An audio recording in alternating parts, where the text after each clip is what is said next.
next question, and this is a really interesting question because everyone's talking about The Crown and people are getting upset about The Crown, which is a drama on Netflix. It's in the drama section on Netflix, not the documentary section, the drama section on Netflix. It's a drama. Although there are some people say it should carry a warning that it isn't true because it's a drama. Anyway, a lot of people are asking about royal questions, and we have a question here from Helen in Portishead, who's been watching far too much of The Crown. I'm sure Netflix are very happy. When was there the first king or queen of England? There was a two-parter question, this, and if we wanted to abolish the monarchy, would that be possible? Well, Thomas Mace-Archer-Mills is from the British Monarchy Society and joins me on the line now. Thomas, good afternoon to you. Good afternoon. Thank you very much for joining me. No, thank you for having me. And what a fantastic question that we've just heard. And I'm really excited to get into everything that comes with it. It is an exciting question because I sort of mentioned a moment ago that, you know, England is an amalgam of different kingdoms because obviously the world was an awful lot smaller than it is now. So when was there the first king or queen of England? Well, it's really interesting that you mentioned what we know as the petty kingdoms. And we look at Kent, Essex, Sussex, the largest being the Kingdom of Wessex.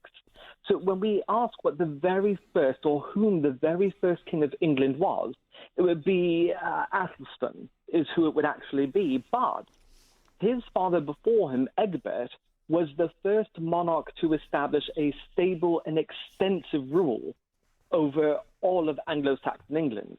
So it's sort of a double-edged sword there, no pun intended. Okay. Because when we look exactly when the first King of England would be, to answer Helen's question, it would be really when England was united in 927.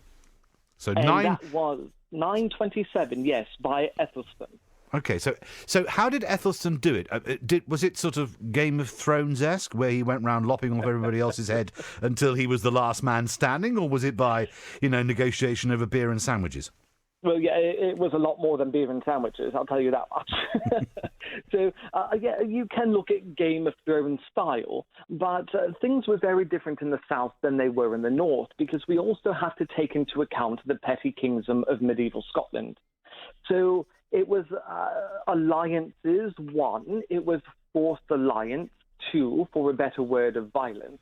But it was only south of the Humber. So we have to look at what happened after, and that shows us the Norman conquest.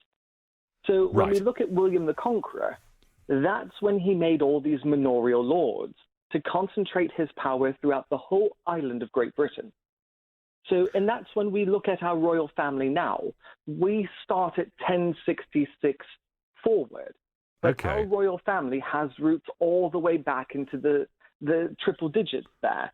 So 927 and before. So Athelstan would be the first king of England, but William the Conqueror, by the virtue of the fact that he united the kingdom, he would be the first king of Great Britain. Of Great Britain. And then we go forward to not only the union of the crowns with James I of England and James VI of Scotland, where he united both royal families into one when he came to the throne after Elizabeth I south of the border. But then we have really the United Kingdom of Great Britain, which was under Queen Anne in 1707. So it's a progression of amalgamation from 927 until 1707. Okay, so if you want to be king or queen, play the long game. Of course. Exactly. Bing! There you go.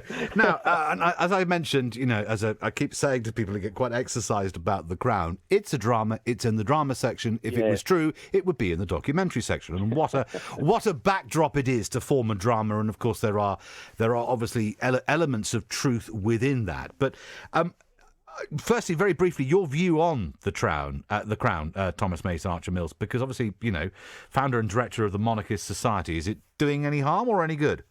Well, considering what we've seen from Fallout with the direct attacks on the Duchess of Cornwall and the Prince of Wales, which has led Clarence Howes to have to turn off comments on their social media, there is a bit of a backlash. But I think it says more about those people who are actually going after this couple than what it says about the Crown, because we know it's drama. It is based loosely on historical facts, but dialogue, the screenwriting, it's all made up. It's a great piece of work. The scenery is great. The costuming, it's there for entertainment. It's not to be taken as gospel. And I'd quite like the idea of Helena Bonham Carter being Princess Margaret. She is great. She is, isn't she? So let's deal with the ultimate. That there are those who are always unhappy with the monarchy and would like to abolish the monarchy and have some sort of presidential system in a. Let's pick a country like America, because that's gone well for the Americans over the last few years, isn't it? Depending on which way you want to go with it.